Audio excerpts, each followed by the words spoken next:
So I've been playing Yomawari Night Alone.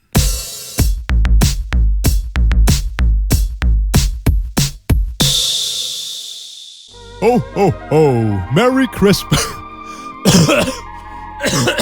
Fuck my dick. Hey, friend. Are you, Jesus Christmas or what? What?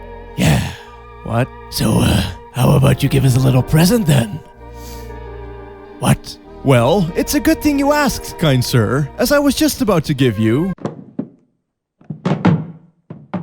Yomawari Night Alone is a happy-go-lucky game about a small girl child walking her dog in a quaint little Japanese town. What could possibly go wrong?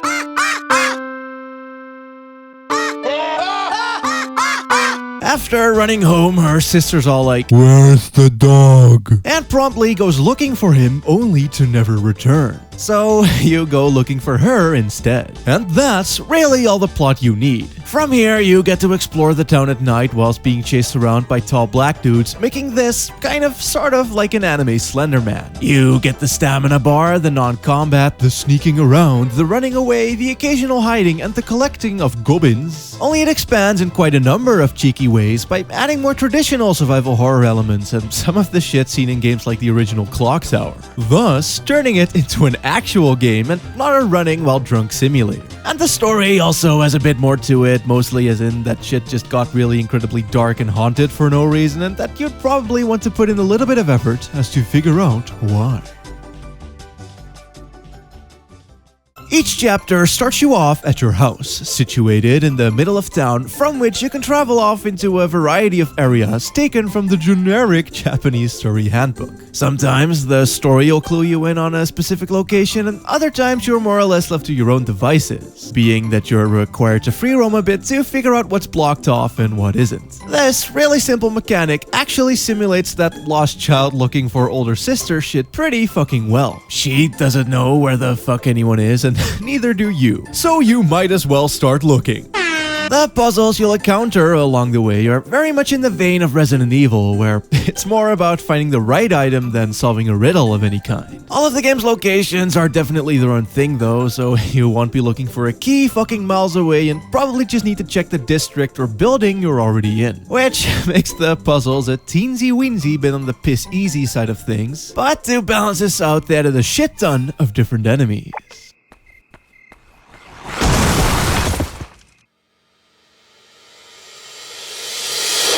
Earlier, I may have joked about Yomawari being an anime Slender Man due to all of the skinny tall dudes, but really the game is a pretty shocking amount of monsters.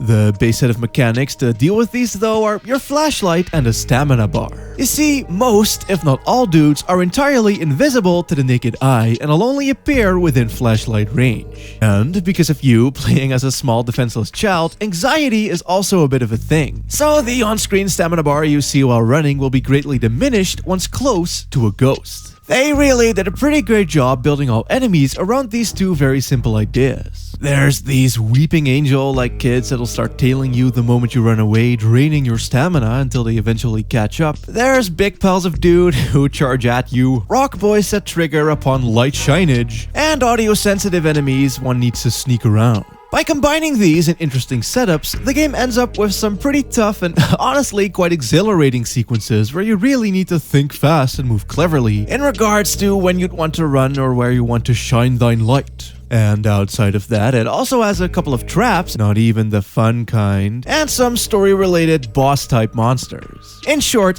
there's a lot of ways to die, and die you most certainly fucking will. Though to circumvent the frustration of you having to hasten your Asian bacon past all of these dudes, they made sure your little night alone was pretty darn forgiving. I mean, you don't lose any items upon death. At one point, I even picked up an item while dying, and it still ended up in my inventory after respawning. The places it puts you back at are either one of the many checkpoints/temp saves you find scattered throughout the town, or wherever the last major event happened, and the locations are never too big, so you won't be retreading a whole lot of ground either. I like it, as it keeps the game from being an otherwise possibly quite frustrating mess. But sadly, this also causes a few problems.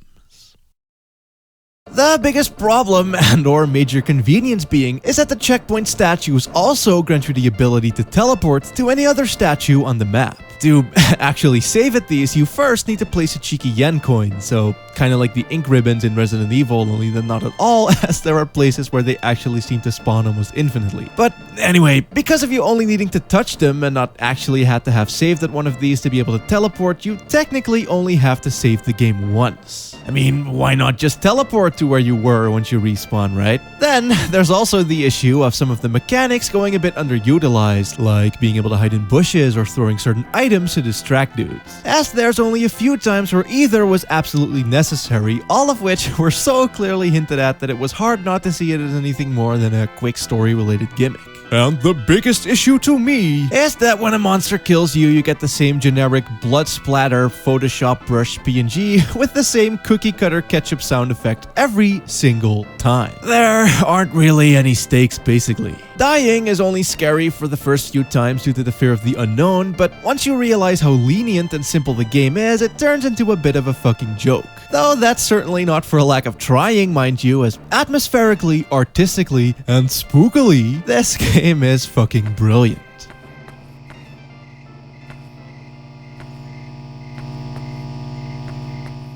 While dying might result in a few stock assets being thrown your way, the actual monster design, audibly and visibly, is positively horrifying. Yomawari Night Alone is a true master in the art of oh shit, oh no, oh my god, what is that? To the point where it sits comfortably next to Silent Hill in that regard.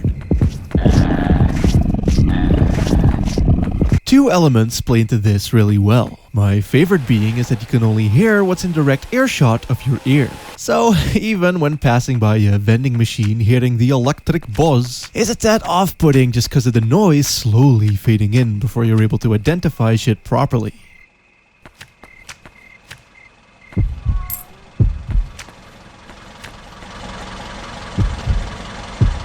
This also means that enemies will only be audible once they're right in your fucking face as well, which when paired with your heartbeat and stamina shitting themselves was more than enough to scare my pickled lady dick right off.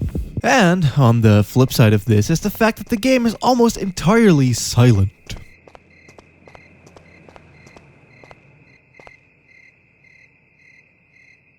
And that, much like the hills associated with that word, almost completely dark.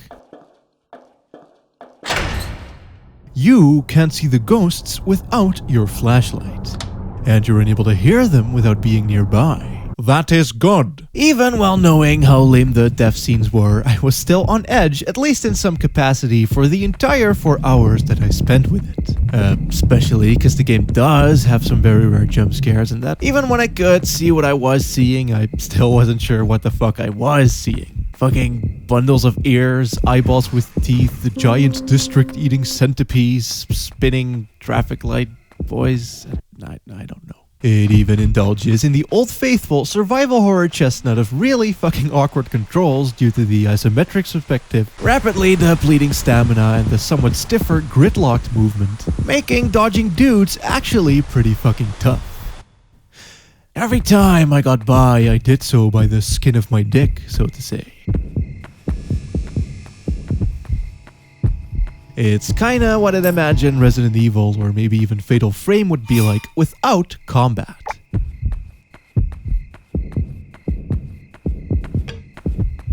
Just narrowly dodging, being able to avoid the enemies, always unsure of your abilities to escape death. Now that's some pretty tense shit.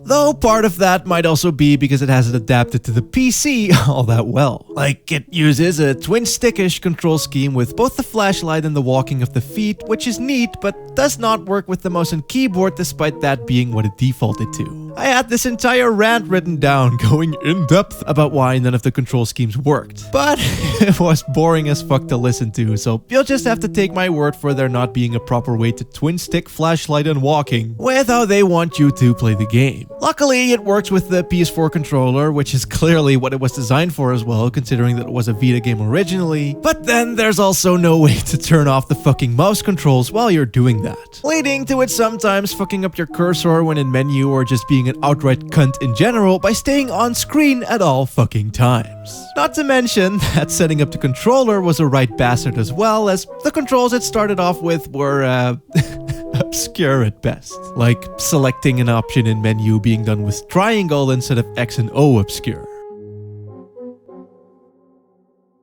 The story slowly trickles in through the gubbins you find while exploring the town. Item descriptions, Wii events, the occasional sign or bits of environmental storytelling, it's really fucking cool. I'd like to go into a bit more detail about some of the things the game does, but that would ultimately spoil stuff, and while the story is simple, I don't want to take away the emotional gut punch it eventually carries. Though saying child looking for already dead dog might be enough to give you an idea of how environmentally fueled hauntings would be able to fuck with this in some soul-crushing ways. Like, as sudden as the dead dog thing is at first, it slowly, fucking gruelingly builds up as the girl has to cope with the dog's death being her own fault and how she couldn't tell her sister, who now also went missing. And because it's leaving a lot to the imagination due to it not being in your face about it, it's easy to relate one of your own pets to it or whatever to then create a sound. Besides, shit looks and sounds great. It reminds me a lot of 夕闇通り探検隊 atmospherically, where it's just the humming of electric pylons, the flapping of the birds, and the chirping of the cicadas, coloring in the cutest, comfiest, ruralist, Japaneseiest town you could possibly wish for.